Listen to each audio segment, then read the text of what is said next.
रात के अंधेरे में बिजली चमक रही थी। आसमान में काले बादल गरज रहे थे और तेज बारिश की बूंदें धरती पर गिरकर एक भयावह संगीत रच रही थीं। पहाड़ियों से घिरे एक छोटे से गांव शांतिपुर में लोग अपने घरों में दुबके बैठे थे।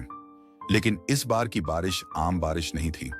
यह बारिश तबाही लेकर आई थी, ऐसी तबाही जिसने पूरे गांव को दहशत में डाल दिया था। पिछले 3 दिनों से लगातार बारिश हो रही थी। गांव के चारों ओर बहने वाली सरस्वती नदी उफान पर थी।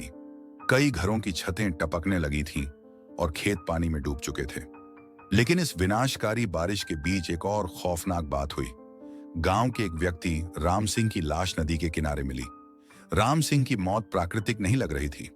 उसका चेहरा किसी अज्ञात डर से विकृत हो चुका था और उसके शरीर पर अजीबोगरीब निशान थे।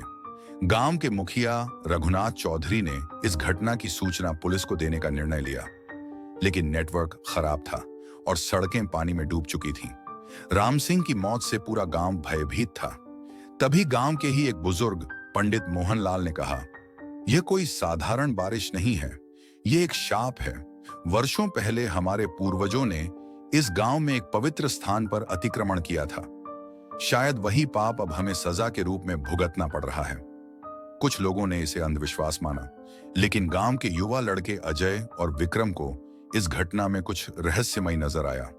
उन्होंने फैसला किया कि वे इस गुत्थी को सुलझाने के लिए गांव के पुरानी गुफा की ओर जाएंगे, जहां पर कथित तौर पर एक रहस्यमय मंदिर स्थित था। बारिश की बूंदों से बचते हुए अजय और विक्रम गांव के किनारे स्थित गुफा में पहुंचे। गुफा अंधेरी और भयावह थी। अंदर जाते ही उन्हें एक दीवार पर अजीबोगरीब चित्र दिखे, जिनमें कुछ लोगों को पानी में डूबते हुए दिखाया गया था। तभी उन्हें अचानक किसी के पैरों की आहट सुनाई दी। दोनों ने मुड़कर देखा तो उनके सामने एक साया खड़ा था। वह एक बूढ़ा व्यक्ति था जिसने अपने कपड़े फटे हुए थे और उसकी आंखें जल रही थीं। उसने गहरी आवाज में कहा, तुम लोग यहां क्यों आए हो? यह जगह तुम्हारे लिए नहीं है। अजय और विक्रम डर के बावजूद हिम्मत जुटाकर बोले, हम यह जानना चाहते हैं कि यह बारिश कब रुकेगी और राम सिंह की मौत का सच क्या है। बूढ़े व्यक्ति ने एक लंबी सांस ली और कहा, तुम्हें सच जानना है तो पहले यह समझो कि यह बारिश प्राकृतिक नहीं है। यह बारिश गांव के पापों का परिणाम है। वर्षों पहले गांव के मुखिया ने इस गुफा में रखी एक प्राचीन मूर्ति को बेचा था, जिससे यह अभिशप्त हो गया। जब तक मूर्ति को वापस नहीं रखा जाता, यह विनाश नहीं रुकेगा। अजय और विक्रम तेजी से गांव लौटे और उन्होंने यह रहस्य गांव वालों को बताया। सभी लोगों की नजर गांव के मुखिया रघुनाथ चौधरी पर पड़ी, जो यह सुनकर घबरा गए। अंततः रघुनाथ चौधरी ने स्वीकार किया कि उन्होंने वर्षों पहले पैसों के लालच में मंदिर की प्राचीन मूर्ति को एक अमीर व्यापारी को बेच दिया था।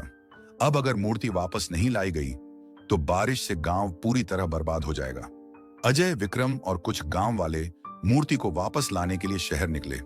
शहर में उन्हें पता चला कि वह मूर्ति अब एक काले बाजार के व्यापारी के पास है, जो इसे बेचने के लिए तैयार नहीं था। विक्रम ने हिम्मत दिखाई और रात के अंधेरे में उस व्यापारी के घर में चोरी छिपे घुस गया। जैसे ही उसने मूर्ति उठाई, वहां के गार्ड्स ने उसे देख लिया, लेकिन अजय और अन्य गांव वालों ने बहादुरी दिखाते हुए विक्रम को सुरक्षित बाहर निकाला और वे मूर्ति लेकर गांव लौटे। गांव लौटते ही पंडित मोहनलाल ने विधिवत पूजा करवाई और मूर्ति को मंदिर में वापस रखा गया। जैसे ही पूजा समाप्त हुई, बारिश थम गई, काले बादल छूट गए, आसमान साफ हो गया और गांव के लोग राहत की सांस लेने लगे। मुखिया रघुनाथ चौधरी ने अपने अपराध को स्वीकार करते हुए गांव से माफी मांगी। उन्होंने भविष्य में कभी भी लालच में आकर ऐसा कोई कदम न उठाने का वचन दिया। गांव एक बार फिर सामान्य हो गया, लेकिन इस घटना ने गांव वालों को एक महत्वपूर्ण सीख दी। लालच और गलतियां कभी कभी इतनी बड़ी सजा ला सकती हैं कि पूरी बस्ती उसका शिकार हो जाती है। अब गांव के लोग पहले से ज्यादा सतर्क और एकजुट हो गए, ताकि फिर कभी ऐसा कहर न टूटे। सत्य और सदाचार ही मनुष्य को विनाश से बचा सकते हैं।